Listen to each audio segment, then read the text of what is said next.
আমরা জানতে পেরেছি, আমরা বিভিন্ন বিশ্লেষক রয়েছে, নিরাপত্তা বিশ্লেষক সহ বিভিন্ন দেশীয় আন্তর্জাতিক বিশ্লেষক রয়েছে, যারা ইতিমধ্যে শঙ্কা প্রকাশ করছে বাংলাদেশে যে একটি ইসলামিক দল রয়েছে, তারা যে কোনো শর্তে তাদেরকে যেন উগ্রবাদী কিংবা জঙ্গিবাদ তকমা দেওয়া না হয়, সেজন্য বাংলাদেশের স্বাধীনতা সার্বভৌমত্ব যেন বিনষ্ট হলেও সেই শর্তে তারা রাজি হয়েছে।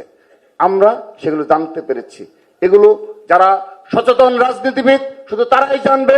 আমরা এখানে যারা রয়েছি সবচেয়ে সচেতন পলিটিশিয়ানরা, ছাত্র দলের নেতাকর্মীরাই সবচেয়ে সাহসী এবং মেধাবী ছাত্র সমাজের মাঝে। সেহেতু আমাদের এই বসুন্ধরা ডায়াপেন্ট এখন আরো উন্নত। এই হট এয়ার থ্রো টপশিট দ্রুত শোষণ করে সোনামণিকে দেয় কোমল অনুভূতি। বিষয়গুলো স্পষ্ট করতে হবে।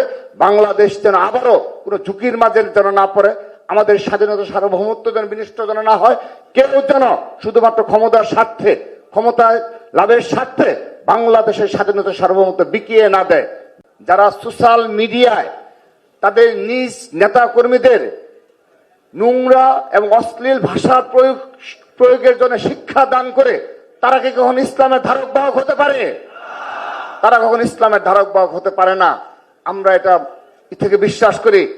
যারা জাকাতের অর্থ তাদের নিজ নেতাকর্মীর পেছনে ব্যয় করে, মৌদুদিবাদের যে মতবাদ রয়েছে সেজন্য তারা ব্যয় করে, কিন্তু প্রকৃত যে ইসলাম মোতাবেক যে জাকাতের ব্যবহার, সেই ব্যবহার কি তারা করে? তারা সেটি বক্তব্য বলে মধ্যপ্রাচ্যতে জাকাত ফান্ড নিয়ে এসে তারা খরচ করবে। শুধুমাত্র এগুলো এই অনেকগুলো ইসলামেরই মূল অনেকগুলো বিষয়ের সাথে তাদের সাংঘর্ষিকতা রয়েছে। আপনারা সবচেয়ে শিক্ষিত সমাজ, আপনারা সেই বিষয়গুলো আরো পড়াশোনা করে আপনারা সেই বিষয়গুলো সাধারণ শিক্ষার্থীদের মাঝে এই ধর্মের নামে যেভাবে আজকে বাংলাদেশে একটি উগ্রবাদী শক্তি উত্থানের জন্য তারা প্রচেষ্টা চালিয়েছে,